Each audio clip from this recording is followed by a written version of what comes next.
Humanity has consistently created violent conflicts that have provided the setting for valiant acts of bravery and a place for men to cement their heroism within the historical context of war.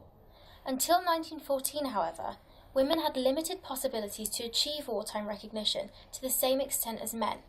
In part, this was due to the gender roles implemented by society.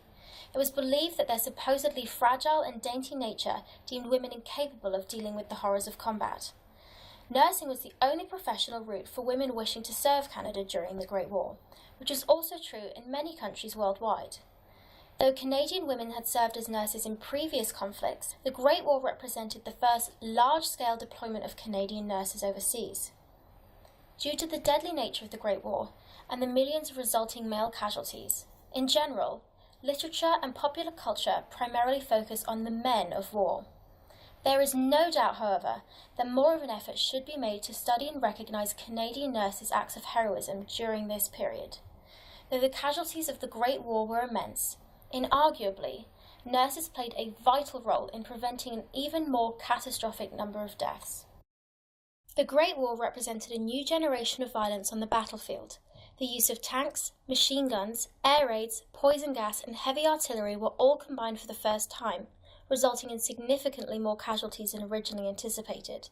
This new technology had the power to wipe out hundreds of men in a matter of minutes, forcing soldiers into a new form of combat, trench warfare. The landscape had an extreme impact on life in the trenches and effective combat along the front lines. The uneven, wet, and muddy setting remained a perpetual problem for any soldier, and even more so for the medical staff attempting to rescue and transport the wounded to safer ground.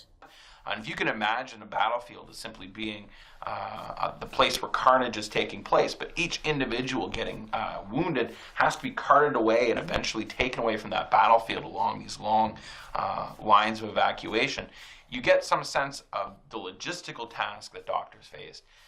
I think during the First World War, that logistical task of how you move wounded soldiers from the front line to an initial site of treatment, to a place of surgery, to a place of recovery, is the most significant task that any army faces. When a soldier was wounded on the battlefield, he would first be picked up by a regimental stretcher bearer. Usually, this would be in teams of 2 or 4.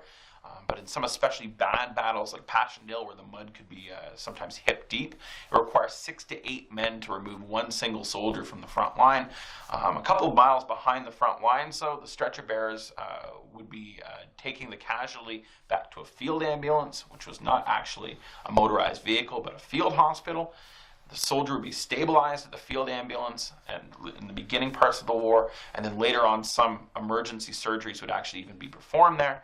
Before that, soldier would then be evacuated further on to a casualty clearing station, which was kind of like a hospital where soldiers would be gathered together, made sure that they were stable, comfortable. Any emergency surgeries had to be performed there, could be performed before they would eventually be evacuated further on back to the treatment facilities that were located along the lines of communication, and especially along the French coast and the Channel coast. For most of the war, casualty clearing stations were the first places that nurses interacted with the soldiers. It was here that nurses would have dealt with some of the most gruesome injuries: poison gas burns, trench foot, bullet and shrapnel wounds, as well as general lacerations became easily infected as a result of the slow-moving process of transportation. It could take days to rescue soldiers, leaving their open wounds in contact with bacteria-ridden mud. By the time soldiers reached casualty clearing stations, generally, infections like gangrene and tetanus would have set in, leaving amputation as the only viable option. Nurses were in charge of cleaning the wounds and the prevention of further infection. Their job also included assisting doctors during emergency surgery. This assistance proved invaluable to the successful recovery of many soldiers. Nurses worked between 12 and 20-hour shifts and individually saw hundreds of wounded soldiers at the height of the war. Many nurses sacrificed their own well-being for the care of wounded men. Soldiers would often refer to these women as angels of mercy. As Edith Appleton explained in her diary, "We had to deal with up to 2,000 patients daily with minimal staffing. The stress of constant gunfire and shelling was extremely stressful, enough to make the knees shake. It was unbearable to watch helplessly as many of the boys died in agony. Some men just came in to die."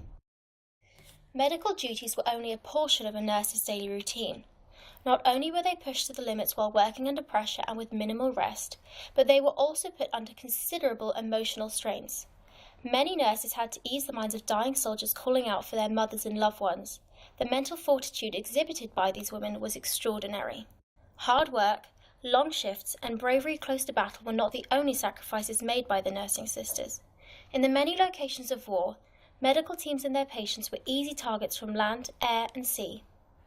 In the Canadian context, there was a particularly bad raid that took place in 1918 on No. 3 Stationary Hospital, in which a number of nursing sisters were killed and wounded as well. Nursing sisters, even in England, faced a number of risks. There were hospitals all across England, especially along the English coast, and it wasn't uncommon for Zeppelins to drop bombs on them, or more commonly, for German cruisers and raiders to fire shells towards those hospitals.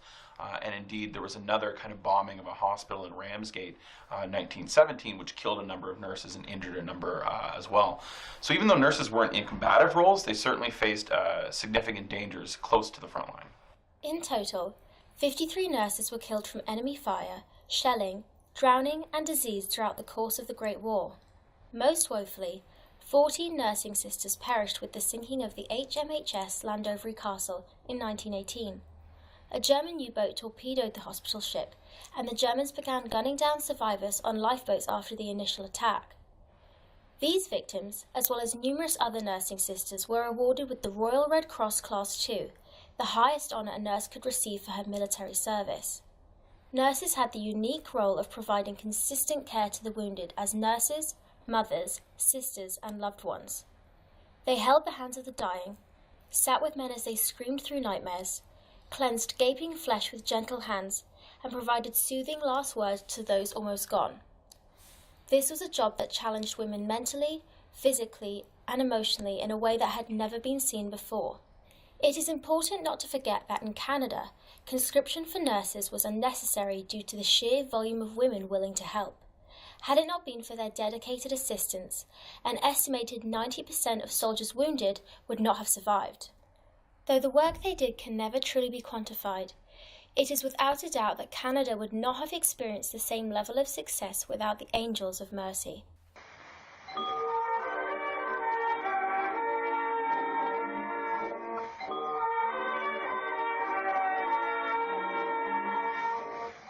I've seen some beautiful